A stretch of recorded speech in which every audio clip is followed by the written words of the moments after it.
But welcome. I was giggling when Tom sent me the email and asked if I would do this, and I looked over at my girlfriend and I said, I've always wanted my own talk show. So thank you guys for coming to the debut of my first talk show. I see somebody's leaving already. It's fine. Women in business is super important to all of us in our community. Growing up, I watched my parents have a family-owned business. I used to ride my tricycle out on my dad's car lot with business cards, and I'd be passing them out, and have grown up just knowing what small business is like. And getting to watch these women do it and be alongside them has been such an honor. So I'm very excited to be here with them today, and we'll get to share a little bit about what it takes. But I do want to first off thank the Chamber, because I was in education for 14 years, and education and business are two completely different worlds. And so when I decided to stay home with my son, and then got the call that I was signed up to go to real estate school, very random story, being in that position was brand new. And so the Chamber opened their arms and really helped me with that. And I've met wonderful people around to help with that next journey in my life. So I just wanted to give that shout out to the Chamber, because if you're new, if you're young, if you're a woman, if you're looking to start something, the Chamber's where it's at. So thank you guys very much. Now, yes, give a round of applause. All right, so enough about me, now to my fabulous lady friends over here. We have Brandy from Black Lemon, and wearing her attire all the time. You see me out and about, always supporting her store. We have Alicia from State Farm, and she just came back from having a brand new baby, so she's a mama and back at it. So she needs a round of applause for that. And we have Laura Lynn with Laura Lynn Real Estate, and she has just recently joined the Chamber and jumped right in and been a powerful force with us. So we're happy to have you all. So my first, give them all a round of applause. All right, so the first question that we have, and let me just tell you, they all were like messaging me like, what are you going to ask me? What's going on? What am I going to say? And I was like, I can't tell you. That's because Tom hadn't sent it to me yet. All right, so our first question is, share with us your journey to starting your business as quickly as you can. 37 seconds, go. 7 seconds is not enough time. You already took up 3. Journey to starting my business, I've always thought that I had like a knack for fashion. So I always knew I wanted to own a clothing boutique. I did own a clothing boutique about 7 years ago, and I failed. And that fail was the beginning of Black Lemon Boutique. So I'm glad you failed. I'm glad I failed too, because I learned a lot about the business, and I wanted to jump more into it, and I did. So I don't know what more you can say about it. Come visit me at Black Lemon. All right. Following along here. Oh, feels so awkward. Like, hello. This is hard to make into a short story, so I'm going to try my best. I guess I have to start by saying both of my parents are entrepreneurs. I've never seen two people work so hard and be so passionate and be so unsuccessful. It's very heartbreaking. So my goal throughout life is to change that story. So I wanted to work smart. They just did not have the business acumen. They had the passion, they had the drive, but not the business acumen. So a State Farm agent in my town, in a small town in Burlington, Iowa, he was also my softball coach and my basketball coach. And he knew that my life was a little bit of a struggle. We were constantly losing our home and all of those things. He took me under his wing, and he was just always very special to me. He passed away when he was very young, and I saw that it was not just me that he had that impact on, it was his entire community. His entire community came together for him, and that's just what brought me to State Farm and why I have such a passion for that. Awesome, thank you.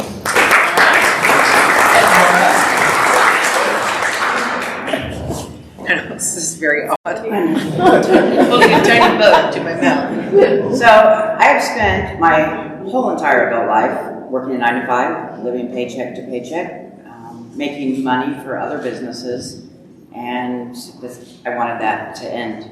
I got my real estate license about 7 years ago, used that very minimally with doing leasing for a property management company. And I left last year, did not have another job, did not have much savings, and I decided that I was going to do this on my own. And I did. Yes, good job. Great background of what it takes to start being a woman in business. It takes drive and determination, failure, and just, you don't want to pay somebody else's bills, you want to pay your own. So that's a good thought on that. Now, another question we have is, have you experienced gender bias, and how do you think we can stop it as women in business? We'll go to Alicia first. Okay, gender bias. I mean, so bias is a tough thing, right? Because it's real. I don't think we stop bias. I think that we stop how we change how we react to it. Bias is bias for a reason. There's a reason why we think what we do. So until somebody changes our mind, or until we change somebody else's mind, it's going to be there. So be better. All right, good. Any, you guys have any, yeah. Cool, she answered that one for everyone. Thank you, Alicia. All right. Okay, then I got a good one for you, Brandy, all right?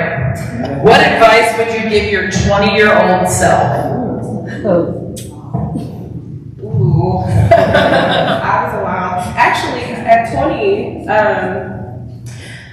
I would have focused more on my son. Because a lot of you don't know, and of course I didn't have time to do this, but I was pregnant in high school and I had my son on my graduation day. And so he was like my motivation and inspiration and my push for everything. And so I wasn't out here like everybody else at 20 doing the things that 20-year-olds should be doing, right? So my advice would be just to do everything that I did the same. All of those lessons made me who I am today. Yes, I love it. All right. You never met Philip. He's a little hard worker. He came up and set up for Square Table last year. He jumped in the car with Matt. And he's a good little hard worker too. So she did a good job with that one. So if you've ever met Philip, he's at Truman High School now. You can go find him there playing football or back in the pool. All right. So for you, Laura, are you ready? Yes. Okay. What is your biggest challenge you had to overcome as a female business owner? Well, it's interesting because I joined First Class Real Estate when I left last year, and I was interested in the property management portion, but the brokers there did not want to do that. I don't know if it was because I was a woman, because I was older and didn't have the same sort of visions that they had. And so I'm thankful at this point because it pushed me to get my broker's license and do it myself. And they're very sorry at this point. Yeah, I bet they are. I love that. Okay. I've got another one for you. Do you have a female mentor or someone that you've looked up to for advice and inspiration? Beth Franklin, Oh, who's not here. darn it! But She'd love to hear that. Sweet Beth. several women brokers that I have seen. I think for a long time there were only male brokers, and breaking out of that and watching these women do that. The first luncheon I came to, Beth was the chair then, and I saw her. We had done a few real estate deals together, actually, and I was like, oh, look at her. Okay, I like it. Well, hopefully you can watch this later, Beth, or something, and we can share the love to her. So thank you. Okay, I hate to ask you this one, but I'm going to. Running your own business and having a family are two big challenges. What's the secret to the perfect work-life balance? Have you figured that out in your last week back? So this might be an unpopular answer for some. So when people, I've been asked this question before, even before I had a child, and I've said I do not believe in work-life balance. I do not believe it exists. So my answer is I only believe in sacrifice. And what are you willing to sacrifice? If you are going to sacrifice your family, if you are going to do things in your career, you you're going to sacrifice your career for your family. Now, where does that end? Where is that balance? So I think it changes over time. When I was younger, I would sacrifice anything and everything. Yeah. Now, 2 months into being a parent, I'm not willing to sacrifice as much. So I think it's learning what your boundaries are, but also holding yourself accountable to those boundaries. Because being at home, you can't just be at home to be at home. If I'm at home spending time with my family and I'm sitting on my phone on the couch, that's not quality time. You know, I can be at work making my family better, providing more for my family. So holding yourself accountable to those boundaries. Good. All right. Thank you. Amen to that. All right, Brandy, here's another good one for you. Do you feel like there was a glass ceiling for you in starting your business? And did you break through it, or are you still chipping away at it? I'm still chipping away at it. I would say my floor keeps raising. Let's say that. So I'm not chipping away at it. My floor is raising, and eventually I will break through it. So yes, there is a glass ceiling. All right. Good deal. What advice do you have for helping people chip away at it? Stay authentic and true to yourself. You'll move faster that way than trying to be a clone and following other people's footsteps. Yes, amen to that. Good. All right, so now I have an important question for all three of you, because this relates to all the wonderful people that are here. Has independence and the general business community been welcoming to you and your women-owned business? And what are some examples of the way that you felt that from Independence, being a business here in Independence? So I will start with Flora again. I like to keep you guys on your toes. I think that Independence has been very, very welcoming, and the Chamber especially. I have made some great connections here.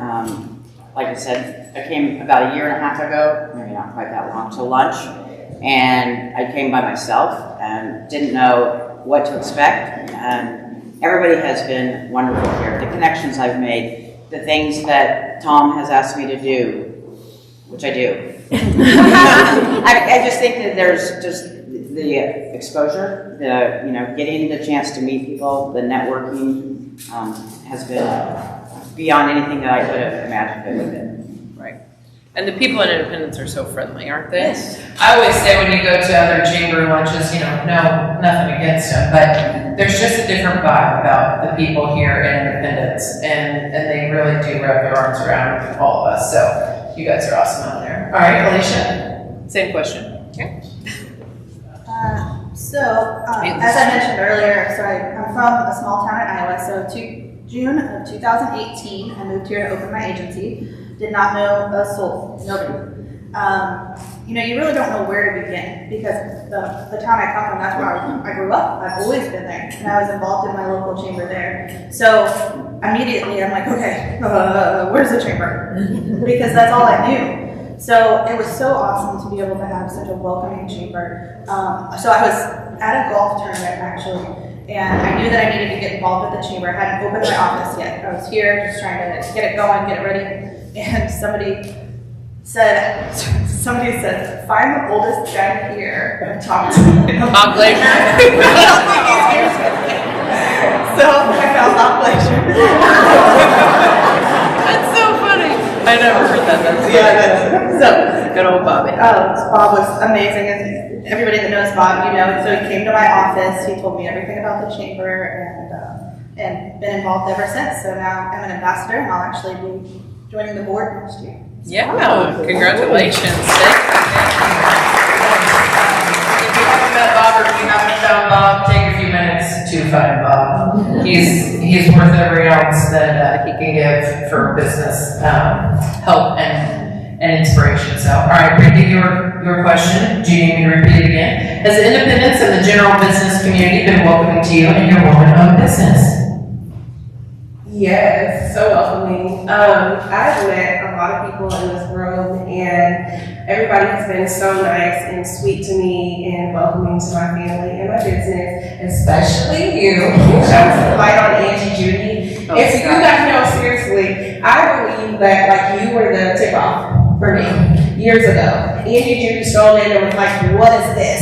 I love it. I love this. I'm coming back." And then it was like, "Hey, you want to do this? Come to this event with me. Hey, you want to come here? Meet this person, meet that person." And that, to me, it gave me the warmest, like, sense of community. And you are infectious in that you rub off on other people, and other people have begun to do the same exact thing. And that is how community builds and continues to welcome and embrace the businesses. And I'm just so very lucky to be here in Independence. And even growing up here, I never imagined that. I mean, I never knew so many people, so I never imagined that we would be who we are today to Independence. So, yes, answer. Christine. Good, great. I didn't pay her to say that on my first debut of my talk show here. I just need to give her a big hug. So sweet. I really did. I walked in and was like, "What is this place?" It was really hot in there. And I remember I'm like, "Hey, trying clothes being this hot," and all the things. And then she came back and she got a fan for me and the whole deal. And I was trying on all my clothes. And we've just been matchmaking together ever since. So, but really, I would say, "You've got to join the chamber." She's like, "What's going on there? What's that?" I'd bring her by donuts and bring her by all the things. Like, join the chamber, join the chamber. And look at who we got now. So it works out when we're all a team together. So last question, and it's just a kind of a opening to you guys, but what is one more thing that you would say to someone starting out that would be able to help them be successful? What's that one thing, one line? You have like an elevator speech tagline that you would tell somebody if they're going to start a business. What would you have that little piece of advice be? I'll start. If you've ever been in Black Living, by my dressing rooms, there is a picture of Jay-Z. And it has my favorite quote in front of his face, and it says, "Jay-Z, how do you get so high? From not being afraid to fall out of the sky." So my advice would be, try to fly. Take off and just do it. Get your education in whatever field you're trying to go into, but just do it. Because, and for myself, failure does not always mean it's the end. It could be the beginning of something beautiful. Awesome. Thank you. Thank you. Yes, give round of applause. All right, Alicia, your advice, your one little snippet. That's hard to follow. Yeah, right. And we're done. Thank you for coming. I think that if you are looking to start a business, make sure it's something that you're extremely passionate about. It's too hard. It's too hard, and you potentially don't make any money. Like, are you okay working all the time for no money? Because that's what starting a business is. And if you don't absolutely love it, then you're probably not going to make it. Because nobody will ever care about your business as much as you.